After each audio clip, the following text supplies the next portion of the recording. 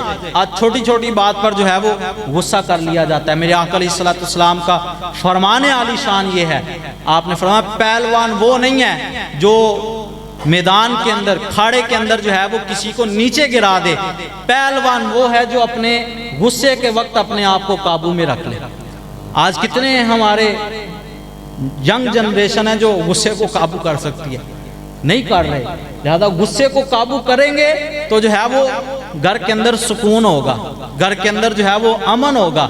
اگر جو ہے وہ بہت زیادہ غصہ آ گیا ہے تو آپ جو ہے وہ اپنا ماحول بدل لیں۔ غصے کی جو ٹائمنگ ہے یہ صرف اور صرف 10 سے 15 منٹ ہے۔ 10 سے 15 منٹ کے بعد انسان کی کیفیت بدل جاتی ہے، انسان کا ذہن جو ہے وہ اور طرف مائل ہو جاتا ہے۔ اگر جو ہے وہ غصے کو قابو کر لیا جائے گا تو پھر جو ہے وہ طلاق نہیں ہوگی۔ عورت بھی اگر جو ہے وہ مرد کی کوئی بات اسے بری لگ جائے تو وہ فی الفور جو ہے وہ روٹ کر جو ہے وہ اپنے ماں باپ کے گھر نہ جائے، بلکہ جو ہے وہ وہیں رہے۔ ہو سکتا ہے جو ہے وہ اس میں کوئی بھلائی ہو جو اس نے بات کہی ہے، تو برداشت کرنا جو ہے وہ سیکھیں۔ معاشرے کے اندر جو عورتیں ہیں یہ برداشت کرنا سیکھیں۔ پھر یہ بھی والدین کہتے ہیں کہ اب اولاد فرما بردار نہیں ہے۔ فرما بردار اولاد کیسے رہے گی کہ جب حمل ہوا عورت کو تو اس نے جو ہے وہ اس حمل کے دوران جو ہے وہ پروگرام دیکھے، ٹی وی دیکھا، گانے سنے اور جو ہے وہ فلمیں دیکھی، ڈرامے دیکھے۔ اب جو ہے وہ بچہ جو ہے وہ کیسے ماں کا فرما بردار ہوگا، وہ کیسے متقی ہوگا، وہ کیسے پرہیزگار ہوگا۔ آج اگر جو ہے وہ مائیں اس طرح نہیں ہیں تو پھر بچے کیسے آئیں؟ اگر چاہتا ہے یہ معاشرہ کہ ان کی اولاد، معاشرے کے اندر جو لوگ ہیں ان کی اولاد ان کی فرما بردار ہو تو اپنی گھر والیوں سے کہہ دیں، اپنی جو ہے وہ بیٹیوں سے کہہ دیں کہ بیٹا جب تم نے آٹا گوندنا ہے تو پھر جو ہے وہ درود پاک پڑھنا ہے، پھر جو ہے وہ جب روٹی پکانی ہے تو پھر تم نے درود پاک پڑھنا ہے، پھر اس کھانے کے اندر جو ہے وہ لذت آئے گی، اس کھانے کے اندر نور پیدا ہوگا، اور جو بندہ کھائے گا اس کھانے سے بھی نور جو ہے وہ بنے گا اور اولاد فرما بردار بھی ہوگی۔ یہی بات تو ہے کہ شیخ عبد القادر جیلانی غوث اعظم رضی اللہ تعالی عنہ جب پہلے دن مدرسے میں گئے ہیں پڑھنے کے لیے تو آپ نے پورے 15 سپارے سنا دی ہیں۔ کیسے سنائے؟ پوچھا قاری صاحب نے بیٹا یہ کہاں سے یاد کیا؟ کہا کہ میری ماں جو ہے وہ جب کھانا بناتی تھی، آٹا گوندتی تھی تو وہ قرآن پڑھتی تھی، اسے 15 سپارے یاد تھے، وہ اس کا تکرار کرتی تھی، اس کے پڑھنے سے اللہ نے مجھے بھی یاد کرا دی۔ تو آج بھی جو ہے وہ ایسا ممکن ہے کہ جو ہے اللہ کے ولی پیدا ہو سکتے ہیں، لیکن اس کے لیے خود پہلے جو ہے وہ ہم نے اپنے آپ کو بدلنا ہوگا۔ بدلنا ہے تو میں بدلو، وگرنہ جام و مینا کے بدل جانے سے کیا ہوگا؟ Change your views and change your personalities. اپنے آپ کو بدلیے، اپنے خیالات کو بدلیے، اور جو ہے وہ کسی جو ہے وہ اللہ والے کے ساتھ اپنا تعلق بنائیے۔ آئیے تعلیم و تربیت اسلامی کا ساتھ دیجیے۔ تعلیم و تربیت اسلامی جو ہے اپنا فرائض منصبی بڑا احسن طریقے سے جو ہے وہ ادا کر رہی ہے کہ جو ہے وہ لوگوں کو جو ہے وہ باادب بنایا جا رہا ہے ماں باپ کا۔ میرے شیخ کریم مفتی اعظم پاکستان علامہ ارشد القادری دامت برکاتکم العالیہ اعلان فرماتے ہیں کہ میری مجلس سے وہ بندہ دفع ہو جائے جو اپنے ماں باپ کا نافرمان ہے۔ ماں باپ کا فرما بردار جو ہے وہ مجلس کے اندر بیٹھے، اس کو جو ہے وہ بیٹھنے کا فائدہ ہوگا، اس کو جو ہے وہ نماز پڑھنے کا فائدہ ہوگا، اس کو جو ہے وہ صدقہ و خیرات کرنے کا فائدہ ہوگا، اور جو والدین کا نافرمان ہے اس کی جو ہے وہ نمازیں بھی قبول نہیں ہوں گے، اس کے حج و عمرہ بھی قبول نہیں ہوں گے۔ تو برادران اسلام، اللہ تعالیٰ نے مرد و عورت کو جو ہے وہ بنایا ہے، یہ دونوں جو ہے دو پہیے ہیں، لہذا مرد کو چاہیے کہ کبھی عورت کی جو ہے وہ بات کو برداشت کرے، اور کبھی عورت کو چاہیے کہ وہ اپنے شوہر کی بات کو برداشت کرے۔ آپ اندازہ کیجئے کہ ایک اللہ والے کو ملنے کے لیے ایک شخص جو ہے وہ تشریف لائے، تو جب گھر پہنچے تو دروازے پر دستک دی تو پوچھا کہ میں ملنے آیا ہوں حضرت سے، کہاں ہے؟ تو گھر والی کہنے لگی تجھے کس نے کہا کہ وہ اللہ کا ولی ہے؟ وہ تو بہت بڑا ٹھگ ہے، تو کس کو ملنے آ گیا؟ وہ شخص پریشان ہوا کہ میں اتنا سفر کر کے آیا ہوں، تو آگے سے جو ہے وہ رسپانس ملا ہے۔ کسی سے پوچھا تو بتایا کہ فلاں جنگل میں حضرت لکڑیاں کاٹنے کے لیے گئے ہیں۔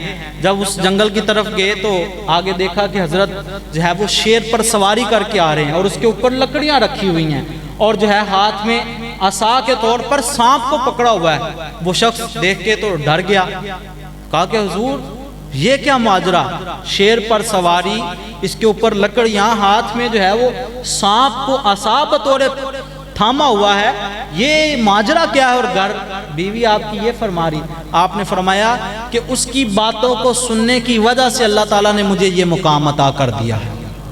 یعنی بیوی کی بات برداشت کر لینا بھی بہت بڑی نیکی ہے۔ یعنی وہ حضرت اگر بیوی کی بات برداشت نہ کرتے تو جو ہے وہ یہ مقام ان کو نہ ملتا، اس لیے جو ہے وہ بیوی کی جائز باتیں برداشت کر لینی چاہیے، اور جو ہے وہ ان کو جو ہے وہ دین کے ماحول میں لائیے، دین سے ان کو وابستہ کیجئے، ان کو جو ہے امہات المومنین کی سیرت پڑھائیے۔